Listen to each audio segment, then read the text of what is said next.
아멘.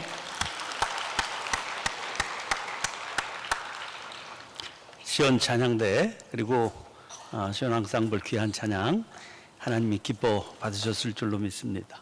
이대열 찬양단의 수고에도 치하여 말씀드립니다. 신종 코로나 바이러스 감염증 사태가 심상치 않게 전개되고 있습니다. 엊그제 중앙 방역대책본부 발표에 의하면 국내에서 3차 감염까지 발생했다는 겁니다.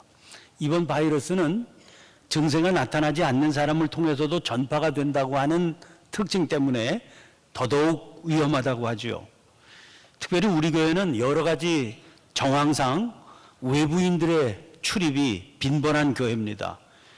따라서 사태의 심각성을 깨닫고 추이를 살펴가면서 긴급한 조치들이 있으면 취하고 있습니다. 어제 새벽에도 임시기획위원회를 소집해서 세밀한 점검을 했고 또 성도 여러분들에게 협조를 당부드리는 그런 문자를 보내기도 했습니다. 앞으로도 필요할 때마다 연락을 드리며 협조를 부탁드리게 될 겁니다. 그런데 지난 수요일 저는 세브란스 교직원 예배 설교를 맡았습니다. 예배를 마친 뒤에 병원 책임자들과 차를 마시며 잠깐 교제하는 시간을 가졌는데요. 그 자리에서 병원을 책임진 그분들 말씀에 큰 위로를 받았습니다. 지난 2015년 메르스 사태라고 부르는 중동 호흡기 증후군으로 온 나라가 큰 혼란에 빠졌던 일이 있지 않습니까? 그때 호되게 경험하며 배운 바가 있어서 이번에는 병원의 각 부서가 혼란스럽지 않고 자기들이 알아서 대처를 잘 해나가고 있는 모습을 본다는 겁니다. 병원만 그렇겠습니까? 방역 당국도 그럴 겁니다. 현재 중화권 감염자 수는 무려 1만 명을 넘어섰고 사망자도 어제 정오 현재로 259명으로 발표됐습니다. 우리나라는 중국과 가장 가까운 인접국이고 교역도 활발합니다. 그런데도 현재 확진자는 12명에 불과하고 이 병으로 인한 사망자는 아직 없습니다. 감염 경로도 소상히 밝혀지고 있습니다. 그래서 저 개인적으로는 큰 신뢰가 갑니다. 따라서 국민들은 차분히 당국의 조치를 따라가는 게 가장 효과적인 퇴치 방법일 것이다. 그렇게 생각이 됩니다. 전문가들의 의견을 들어보아도 과도한 불안감이 더 심각한 문제라고 그럽니다. 그런 불안감에 편승해서 인터넷 통해서 퍼뜨리는 허위 정보나 음모론 같은 것이 더 무서운 정신적인 바이러스입니다. 이번 신종 코로나 바이러스 감염증이 무서운 병인 건 분명하지요.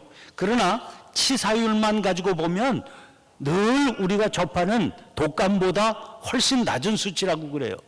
2017년, 18년 사이 미국에서 독감으로 인해 사망한 사람들은 무려 8만 명 이상으로 보고되고 있습니다. 이것은 결코 과장된 수치가 아닙니다. 세계적으로 매년 약 30만 명에서 50만 명, 우리나라로만 봐도 매년 4천 명에서 5천 명이 독감으로 사망하고 있는 것으로 추정되고 있기 때문입니다. 감염병이 무서운 건 부인할 수 없지요. 따라서 예방도 철저히 해야 됩니다. 그러나 지나친 공포심이나 두려움을 갖는 것은 피해야 된다. 그렇게 봅니다. 지나친 공포심이나 두려움과 함께 그보다 더 위험한 정신적인 바이러스가 혐오입니다. 누가 바이러스 퍼뜨리는 복균자인지 알 수가 없으니까 일어나게 된 현상으로 보입니다. 중국 사람들 입국 금지시켜달라는 국민청원에 동의한 사람이 50만 명 넘었다고 그러죠. 중국 사람들 입장을 금지시키는 업소도 등장했다고 그럽니다. 그런데 그런 뉴스들이 잠깐 비추는가 하더니 금방 쑥 들어가고 말았습니다. 여론의 공분을 샀기 때문입니다. 다행스럽고 감사한 일입니다. 가뜩이나 공포와 불안에 떨어야 되는 중국인들 힘을 다해서 우리가 도와야 될 판인데 그런 혐오는 사람으로서의 도리가 아니기 때문입니다. 발병 진원지인 중국 우한시에서 우리 국민들 700여 명이 귀국했습니다. 당국은 그분들을 일정 기간 격리시켜서 생활하도록 조치했지요. 그분들 묵게 되는 국가시설이 자리 잡은 곳이 진천과 하산이었는데 처음에는 그곳 주민들의 거센 항의를 받게 됐습니다. 그러나 그런 항의와 불만도 금세 사라졌습니다. 정작 그분들이 시설로 들어가는 길목에는 그분들을 위로하고 격려하는 그런 손길들이 가득 쌓였다고 합니다. 세계보건기구는 앞으로 인류의 미래를 위협하는 3대 요인이 식량 부족, 기후변화, 그리고 전염병 유행이라고 지목했습니다. 식량 부족, 기후변화는 이미 모두 충분히 위험성을 인식하고 있는 문제들이죠. 그런데 그런 위험들과 함께 전염병 유행을 지목하고 있는 게 특이해 보입니다. 그런데 사정을 알고 보면 충분히 그럴 만합니다. 최근 들어서 세계적인 전염병 감염 사례가 아주 빈번하게 일어나고 있거든요. 아직도 우리 뇌리에 생생하게 남아있는 2009년 신종플루, 2015년 메르스 사태 외에도 2014년 에볼라 바이러스, 2016년 지카 바이러스 같은 것들이 있었습니다. 다 온 세계를 떠들썩하게 만들었던 전염병들입니다. 심하게 말하자면 이제는 이런 일들이 거의 연례적으로 찾아오는 행사들이 된 것과 마찬가지다 하는 겁니다. 인류가 맞닥뜨린 피할 수 없는 현실이 된 겁니다. 반갑지 않지요. 그러나 각오하고 맞이할 수밖에 없게 된 겁니다. 그러면 남은 문제가 있습니다. 어떻게 이 현실과 맞서서 극복해 낼 것이냐 하는 겁니다. 인간의 존엄성은 생존의 위기 속에서 오히려 인류애를 발휘할 때 뚜렷하게 드러납니다. 그 인류애를 활짝 꽃피우게 하는 게 진정한 신앙의 능력입니다. 그런 의미에서 지금 우리 앞에 대두된 이 위험한 현실은 우리들의 신앙을 일깨우는 촉발제가 되어야만 되는 겁니다. 그 마음이 저로 하여금 오늘 본문 말씀을 붙들게 했습니다. 오늘 본문에 소개된 치유의 기사는 공관복음 3권에 모두 실려 있는데 절수로는 마가복음이 12절을 차지해서 가장 깁니다. 그만큼 묘사가 상세하다고 볼 수 있지요. 오늘 본문이 이렇게 시작되고 있죠.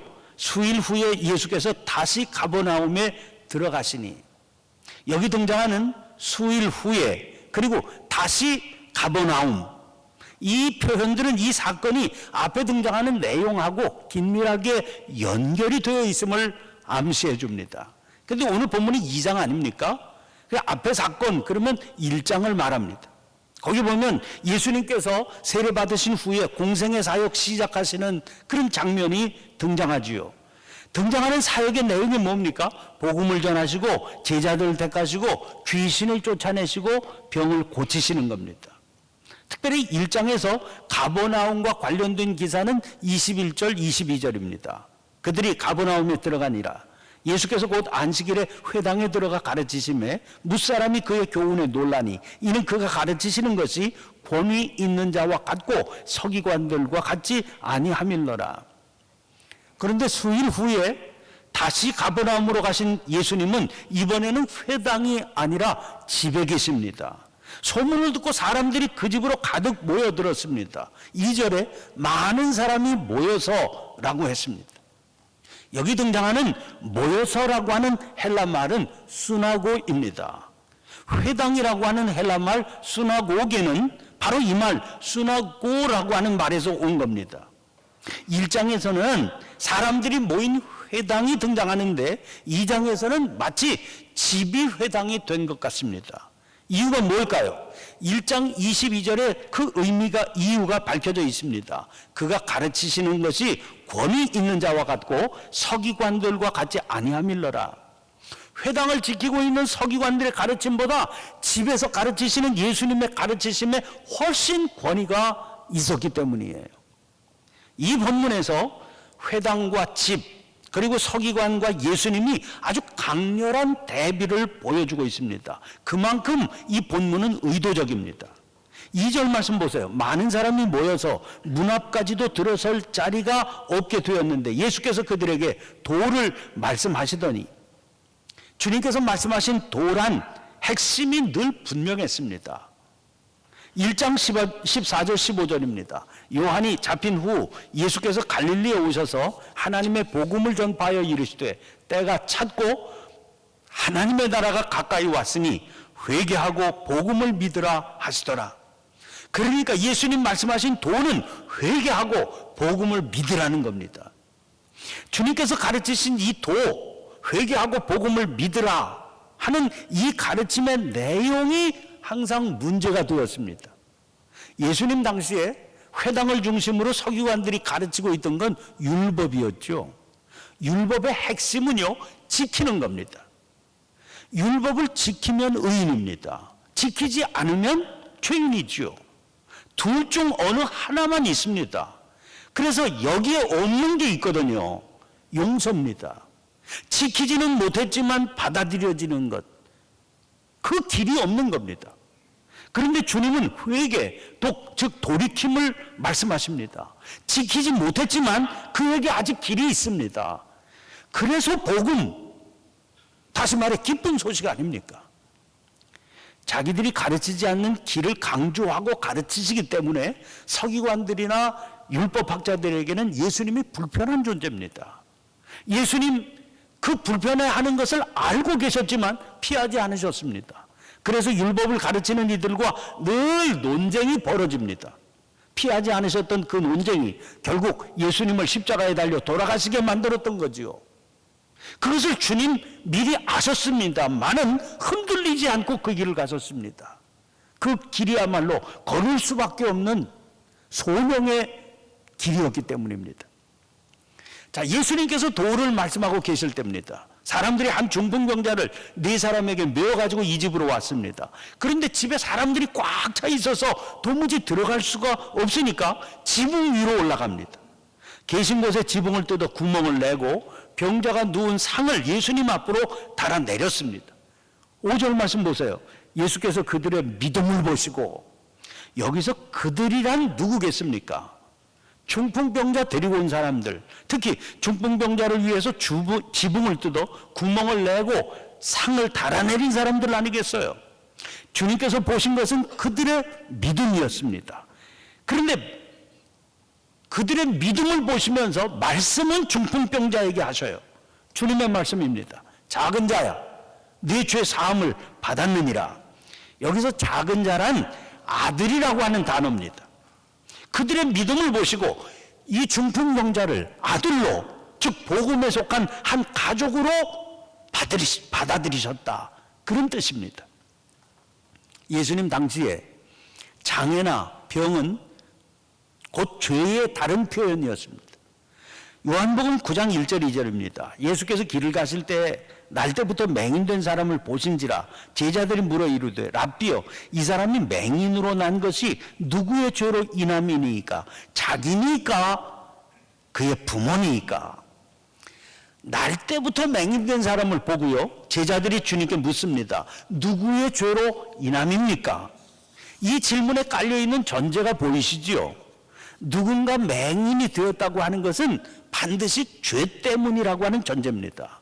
그런데 이 사람은 아예 태어날 때부터 맹인인 겁니다.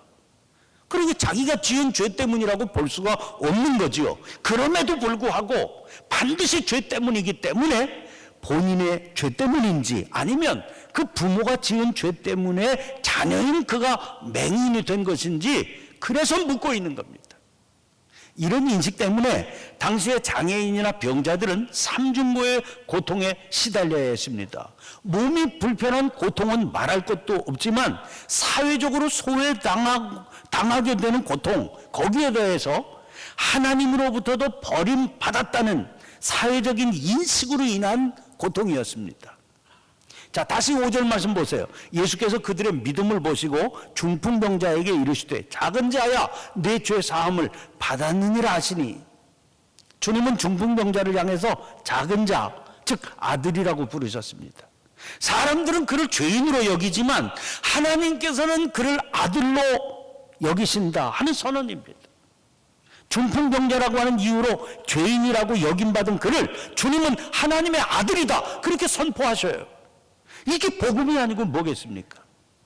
그런데 거기 앉아있던 서기관들에게는 주님의 이런 선언이 신성모독으로 여겨졌습니다. 주님께서 그들의 마음을 읽으셨지요. 그래서 더 도전적으로 그들에게 말씀하셨습니다. 오늘 본문 8절부터 10절입니다. 어찌하여 이것을 마음에 생각하느냐? 중풍병자에게 뇌초의 사함을 받았느니라 하는 말과 일어나 내 상을 가지고 걸어가라는 말 중에서 어느 것이 쉽겠느냐? 그러나 인자가 땅에서 죄를 사하는 권세가 있는 줄을 너희로 알게 하려 하노라. 그들은요, 내 죄 사함을 받았느니라 하는 말을 그냥 하는 말로 받아들인 겁니다. 그래서 신성모독이라고 여기게 된 거지요.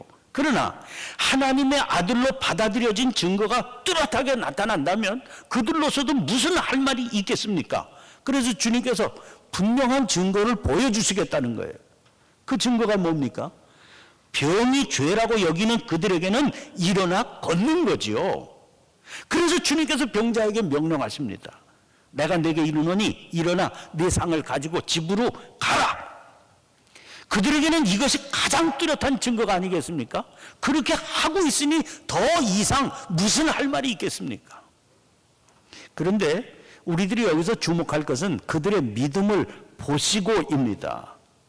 여러분, 이 놀라운 기적이 어떻게 일어났습니까? 이 중풍병자를 위해서 침상을 들고 주님 앞으로 온 사람들의 믿음을 주님께서 보셨기 때문이죠. 그들은 사람이 많은 걸 보고 지붕 위로 올라갔습니다. 지붕을 뜯어서 구멍을 냈습니다. 그래서 그 구멍으로 병자가 누운 상을 달아 내렸습니다. 그 믿음을 주님께서 보셨던 거죠. 그 일을 행한 사람들이 4사람이라고 그랬습니다. 같은 기사를 소개하고 있는 다른 복음서 마태, 누가에는 이 사람이 숫자가 기록되어 있지 않습니다. 그런데 마가복음에서는 그들이 4사람이었다고 분명하게 증언하고 있지요. 4사람인 게 중요했기 때문입니다. 그럼 왜 이 4이라는 숫자가 중요했겠습니까? 아까 오늘 본문은 그 앞에 내용과 연결되는 사건이다, 그렇게 말씀드렸습니다. 그래서 다시 가버나움입니다. 그러면 그때 그곳에서 무슨 일이 일어났었던가요? 가버나움은 갈릴리 북서쪽에 위치한 작은 오촌입니다. 1장을 보면 거기서 주님이 부르신 제자가 4명으로 소개되고 있습니다. 시몬과 그 형제 안드레, 그리고 야고보와 요한입니다. 주님은 그들을 사람을 낚는 어부가 되게 하리라 하시면서 제자로 삼으셨습니다. 그런데 여러분, 사람을 낚는 어부가 된다고 하는 것은 어떤 존재가 되는 것을 말하는 거겠습니까? 1장 29절에서 우리는 이름을 알 수 없는 또 다른 여자 제자 한 사람을 만나게 됩니다. 주님은 열병으로 누워있던 그의 손을 잡아 일으켜 주셨습니다. 그 장면을 기록한 31절입니다. 나아가사 그 손을 잡아 일으키시니 열병이 떠나고 여자가 그들에게 수종드니라. 이 제자가 바로 시몬의 장모였지요. 주님의 은혜로 그가 열병이 낫게 되자 그가 한 일이 뭡니까? 그들에게 수종든 일입니다. 여러분, 사람을 낚는 어부가 된다는 건 뭘까요? 이렇게 수종드는 삶을 사는 거, 즉 섬김의 삶을 사는 존재가 된다는 거 아니겠습니까? 이제 2장에 등장하는 이 4사람 보세요. 믿음으로 제자직을 수행하는 사람들입니다. 그들이 한 일이 뭡니까? 중풍병으로 누워서 시달리는 병자를 주님 앞으로 인도한 겁니다. 쉽지 않은 일입니다. 극복하기 어려운 장애가 놓여 있었습니다. 그런데도 포기하지 않았습니다. 그래서 누워있던 병자가 일어나 걷게 해주었습니다. 그들의 모습과 율법을 가르치던 그 자리에 서기관들 비교해 보세요. 서기관들은 거기 앉아서 마음에 생각했다고 그랬습니다. 그들이 그 마음에 생각한 게 뭡니까? 판단하고 정죄하는 것이었습니다. 그러니까 그들 스스로 믿음이라고 생각하는 것은 앉아서 판단하고 정죄하는 거예요. 주님은 그것을 믿음으로 보시지 않았습니다. 믿음이 아니니까 서기관들의 삶을 통해서는 사람을 낚는 일이 일어날 수 없는 거지요. 그 대신 주님은 그들의 믿음, 즉 중풍병자의 상을 메고 온 사람들의 믿음을 보셨습니다. 그 믿음은 병으로 누워서 고통당하는 이웃을 위해서 지붕 위로 올라가 상을 달아내리는 믿음이요. 주님은 그들의 그 믿음을 보시고 누워있던 사람을 일어나게 해주시고 자기가 누워있던 상을 일어나 들고 가게 하는 기적의 역사를 허락해 주셨던 겁니다. 사랑하는 성도 여러분, 창고라는 전염병 소식에 온 세계가 불안에 떨고 있습니다. 이것은 이 시대가 직면한 피할 수 없는 현실입니다. 이 불안한 현실은 우리를 자기만의 안전함을 지키려고 하는 모습으로 앉아있게 만들 수 있습니다. 지금 그것이 우리가 보고 있는 각종 혐오의 바이러스들입니다. 전염병을 옮기는 바이러스들은 방역 당국에서 막아낼 겁니다. 그러나 더 무서운 내면의 바이러스들은 누가 막아야 됩니까? 우리들이 막아내야 되는 거예요. 자기 안전을 조금이라도 지키기 위해서 혐오를 퍼뜨리는 사람들만 지금 있는 게 아니지 않습니까? 자기가 위험에 처해질 줄 알면서도 스스로 위험에 뛰어드는 의료진들의 이야기가 있습니다. 복인자들일지도 모르는 사람들 싣고 와야 되는 비행기 승무원을 자원해서 자기가 하겠다고 나서는 고난을 스스로 감수하는 이들의 감동적인 이야기들도 있습니다. 여러분, 그들이야말로 내면의 바이러스를 물리치고 있는 사람들 아닙니까?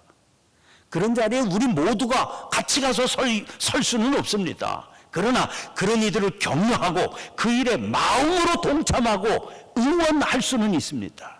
그게 믿음의 바른 자세입니다. 그 믿음이 이 시대를 살려낼 것입니다. 이 어려운 시대에 주님께서 우리들의 믿음을 보실 수 있기를 간절히 축원합니다.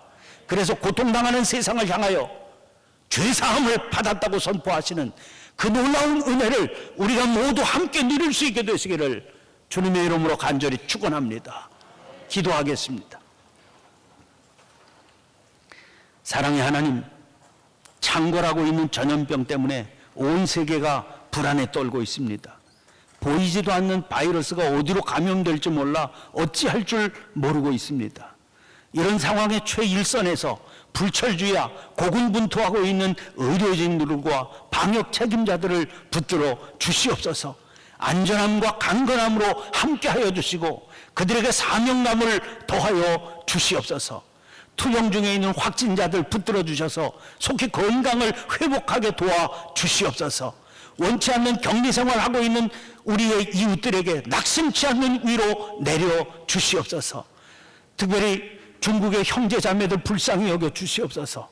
재난의 한복판에서 씨름하는 그들에게 지치지 않는 힘을 공급해 주시옵소서. 이 땅에서 살아가고 있는 중국 백성들에게 삶의 불편함이 생기지 않도록 위로와 격려가 그치지 않게 해 주시옵소서. 주님께서는 언제나 이 모든 일들을 사람을 통해 역사하심을 깨닫게 되기를 원합니다. 어려운 시기에 믿음의 성도들을 통해서 주님의 사랑이 활짝 피어날 수 있게 도와 주시옵소서. 저희들의 연약함을 통감하는 이 상황에서 저희들에게 더 굳건한 믿음 주시기를 원합니다. 자기 안전함만 추구하는 믿음이 아니라 흔들림 없는 평안을 전하는 믿음, 이웃의 고통을 함께 짊어지며 위로 전하는 믿음을 주시옵소서.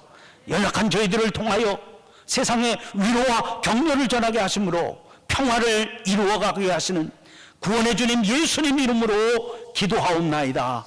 아멘. 아멘.